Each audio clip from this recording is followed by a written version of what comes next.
dia, boa tarde, boa noite, meus irmãos. Aqui é seu irmão Alisson Tonassi, em que nós vamos falar sobre o Livro dos Espíritos para Umbandistas. Estamos no capítulo 5 do livro 2, que é a consideração sobre a pluralidade das existências. Kardec, ele fala que muitas pessoas, ele está tentando falar sobre os conceitos da reencarnação. E nesses conceitos da reencarnação, ele coloca assim, olha, da onde veio esse conceito? Ele fala que esse conceito ele existe desde que a Terra é Terra. E só por ele existir durante esse tempo inteiro, né, desde que o ser humano pairou sobre a Terra, já é um motivo da gente pensar, olha, será que isso aí não é realidade? Eu não vou ler porque realmente eu fiz um vídeo lendo tudo sobre isso e ficou muito longo, né? Então, ele fala também das questões da metempsicose. Antigamente, ele fala assim, olha, essa ideia da reencarnação não é do espiritismo. A mediunidade sempre existiu. E as ideias referentes às questões da reencarnação sempre existiram também, principalmente no Antigo Egito e em todas as civilizações antigas. Existia uma ideia em que algumas civilizações que falam sobre reencarnação falam que o teu espírito pode voltar num animal. O nome disso se chama metempsicose, e dizem que foi Pitágoras que idealizou isso. Tá? Ele bota dúvidas a isso e diz que, mediante as confirmações da espiritualidade, isso não ocorre, tá? Porque existem várias explicações em relação a isso. Deixa eu dar uma olhada aqui. E ele fala que a pluralidade das existências ocorre mediante um mecanismo de bondade divina. Porque aí depois ele coloca entre o pensamento da Igreja Católica de a pessoa viver uma vida só, certo? E depois ser julgada no final da sua existência ou viver eternamente no sofrimento ou viver eternamente na bonança ou da felicidade.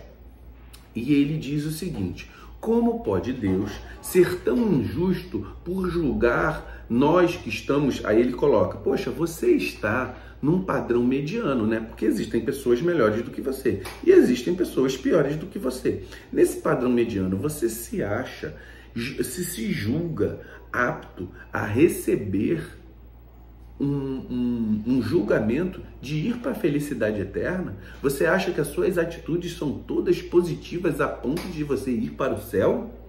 E aí ele fala, olha, seria muito injusto de Deus nos julgar por pequenas atitudes negativas, porque nós estamos num padrão mediano de ser. E seria mais justo ao chegar em determinado ponto, aí ele conta uma historinha de duas pessoas que trabalhavam em duas fábricas, dois funcionários. Esses funcionários, eles tinham uma tendência, se eles trabalhassem muito, a virar sócio dessa fábrica. Só que esses dois funcionários deixaram de cumprir suas obrigações um dia, certo? Um dono da fábrica, eram duas fábricas separadas, um dos donos olhou para aquele funcionário e falou, está despedido. Essa pessoa foi colocada para a rua e não teve mais a oportunidade de poder galgar os níveis para chegar a ser sócio. E o outro, o dono da fábrica olhou para o funcionário, olha, você deixou de cumprir suas obrigações durante esse dia. Eu vou te dar a oportunidade de você me pagar esse trabalho que você fez mal feito. E você vai continuar suas atividades até poder um dia ser sócio. Tudo bem? E aí Kardec coloca assim, quem foi o dono mais justo? Foi aquele que despediu e deixou à míngua o funcionário ou foi aquele que deu a oportunidade? Ele coloca a reencarnação como mais uma oportunidade de nós podermos galgar essa ascensão até chegar um dia a uma perfeição. Então, Kardec coloca, qual seria? O Deus justo é aquele que dá a oportunidade ou aquele que te relega, por exemplo, por uma falta sua, você ir para o inferno, né? Então, ele coloca, vamos pensar nisso daí. Certas pessoas repelem a ideia da reencarnação por puro medo. E aí ele fala, não repila essa ideia, porque Deus é justo. E a justiça de Deus está justamente em te dar oportunidade, em poder reorganizar a tua vida para que você evolua, para que você seja melhor. Então, aonde está a maldade em te fazer voltar para uma encarnação de sofrimento? Aí ele coloca, o que é? Ele coloca outro exemplo. Imagina o seguinte, você tem $1 bilhão. Aqui sou eu que estou falando. $1 bilhão. Só que para você ter esse $1 bilhão, você vai ter que trabalhar o máximo do que você pode conseguir trabalhar em 1 minuto. Aí ele perguntou, quem é que é louco de dizer que não vai fazer isso? Você trabalhar 1 minuto para viver a vida de tranquilidade. Aí ele corresponde o seguinte, olha, uma encarnação é 1 minuto na vida do espírito. Então por que você não trabalha exaustivamente para evoluir, para depois ter tranquilidade para a eternidade? Então, o que acontece? Nós vamos pegar todo esse conhecimento e ele coloca aqui determinada proposição. Ele coloca aqui sobre as questões da vida corporal, né? Então, por exemplo, ele coloca, se o espírito nasce no momento, o espírito vem no momento do nascimento, ele não tinha nada antes e depois vai viver a vida, certo?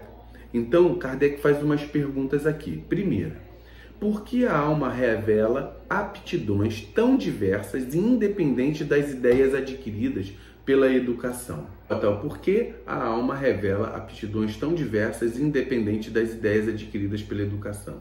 De onde vem a aptidão extranormal de algumas crianças de pouca idade para esta ou aquela ciência, enquanto outras permanecem inferiores e medíocres por toda a vida? Ou seja, ele quer dizer o seguinte, por que tem gente que vem com determinadas aptidões e outras não?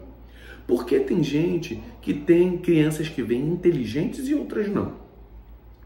De onde vem para uns a ideia inata ou intuitiva? Ou seja, por exemplo, não sabe, por exemplo, tem criança que olha um piano e começa a tocar. Então são ideias que vêm intuitivas dentro dela própria, que não existem para outras pessoas. De onde vem para certas crianças o impulso precoce dos vícios ou virtudes? Esses sentimentos inatos de dignidade e de baixeza, que contrastam com o meio em que nasceram. Ou seja, a gente vê crianças que são crianças maldosas e você vê crianças que são crianças bondosas desde a tenra idade. Isso não foi ensinado pelo pai e pela mãe. Isso é algo interno. Para alguns homens, independente da educação, são mais Por que alguns homens, independente da educação, são mais adiantados que outros? E aí ele coloca, dentro dessas proposições, por quê? Vindo de uma pessoa só, que isso pode acontecer e com outras não. É justo na divindade fazer isso, né? É justo. Isso aqui estamos falando de reencarnação, da onde vem aptidões que crianças já têm. E ele coloca, olha, perguntamos qual a filosofia e a teosofia que pode resolver esses problemas. Ou as almas são iguais ao nascer, ou não são. Quanto a isso, não há dúvida. Se são iguais, por que essas tamanhas diferenças de aptidões? Dirão que depende do organismo, mas nesse caso teríamos a doutrina mais monstruosa e mais imoral. O homem não seria mais que uma máquina, joguete da matéria. Se teria a responsabilidade, não teria a responsabilidade dos seus atos. Tudo poderia atribuir às suas imperfeições físicas. Se as almas são desiguais, foi Deus quem as criou assim.